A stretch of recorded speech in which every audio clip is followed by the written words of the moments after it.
Быт и культура киргизов способны удивить многих европейцев. Это гордый народ, история которого насчитывает не одно столетие. Они отличаются особыми представлениями о жизни и порадуют каждого гурмана непревзойденной кухней. Богатство культуры и необычные традиции некогда кочевого народа – яркое свидетельство уникальности киргизов.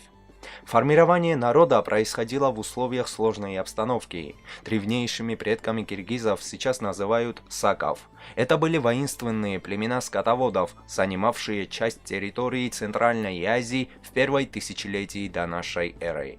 Им и их преемникам, усунам, пришлось воевать с гунами, которые являлись на тот момент сильными воинами с развитой армией. С пришествием монгольских войск народу пришлось продолжать борьбу, удерживая территории Тянь-Шаня и Памира Алтая. Воинственность племен поражала монголов и армию Чингисхана. Однако новые ханства одно за другим продолжают набеги на киргизов, что вынуждает их идти на контакт с Российской империей.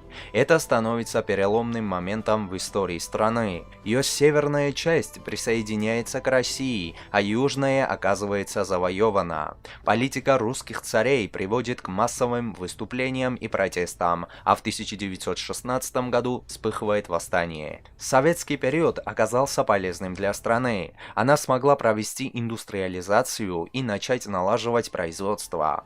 С распадом СССР началась череда больших проблем, однако в последние годы ситуация стала налаживаться в связи с восстановлением государственности. На сегодняшний день на территории Киргизии проживают свыше 6 миллионов человек. Специфика населения страны такова, что мужского и женского населения распределено примерно поровну. Последние годы наблюдается тенденция роста, в том числе за счет иммигрантов. Наблюдается и ежегодный отток коренного населения в другие страны. Количество людей, покидающих страну, на данный момент превышает численный приток. В Киргизии зафиксирована высокая социальная разгрузка, наблюдается большое количество людей, относящихся к нетрудоспособной категории. Физиономисты причисляют лица киргизов к монголоидному виду, черты лица соответствуют казахским. Также прослеживается китайский облик, что связано с регулярным вторжением китайских войск, которые угоняли людей в Маньчжурию. Киргизия признана светским государством, однако в основном распространен ислам. Большинство религиозных жителей – мусульмане-сунниты, лишь немногие здесь исповедуют буддизм. Среди религиозного населения есть представители иудаизма, лютеранства, католицизма и православия. В стране действует свобода вероисповедания, которую уважает государство и население. Последние несколько лет интерес к религии возрастает. Отмечается рост строительства мечетей и православных храмов. В стране насчитывается примерно 1300 мечетей. Среди образовательных учреждений наиболее распространены христианские и мусульманские. Киргизы чтут семейную иерархию. Отец считается главой семейства, и его слово для детей – закон. Строгость, как в былые времена, родителям уже не свойственна.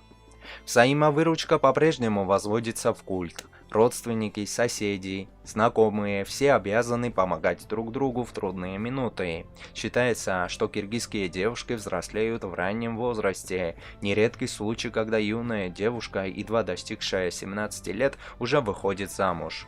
Дети считаются высшим благом, семейные ценности закладываются с самого детства, детей рано приучают к труду. Почитание старших в принципе является одной из основных черт характера. Киргизы считают, что пожилой человек учит главному – мудрости, поэтому его нужно слушать и внимать словам. Статус человека у киргизов зависит от высоты его шапки. Белая шапочка из войлока называется бакай-колпак. Этот колпак украшают ручной вышивкой. Если человек из простого рода, то его бакай будет низким, а если из богатого – вытянутым. Самая красивая вышивка у людей пожилого поколения. Повседневная жизнь киргизского народа тесно перекликается с традициями. Одна из самых важных – гостеприимство. Киргизы относятся к гостю как к благодати. Издавна считалось, что каждый зашедший в поселение киргизов должен посетить хотя бы один дом и разделить трапезу с хозяевами. В сельской местности обычаи гостеприимства чтут строго. Среди городских жителей многие о нем тоже не забывают. Поэтому на приглашение киргиза зайти в гости нужно отвечать утвердительно, иной воспринимается как дурной тон. Киргизы заслуживают большого уважения. В трудные времена им приходилось сталкиваться с монголами и китайцами, превосходившими их численно и имевшими гораздо более мощные армии. Народу Киргизии удалось не просто выжить, а сохранить культуру, обычаи и национальное самосознание. Сегодня многие люди с оптимизмом смотрят в будущее. И на этом все. Всем спасибо за просмотр. Подписывайтесь на канал, чтобы не пропустить новые видео, ставьте лайки и вступайте в группу ВКонтакте.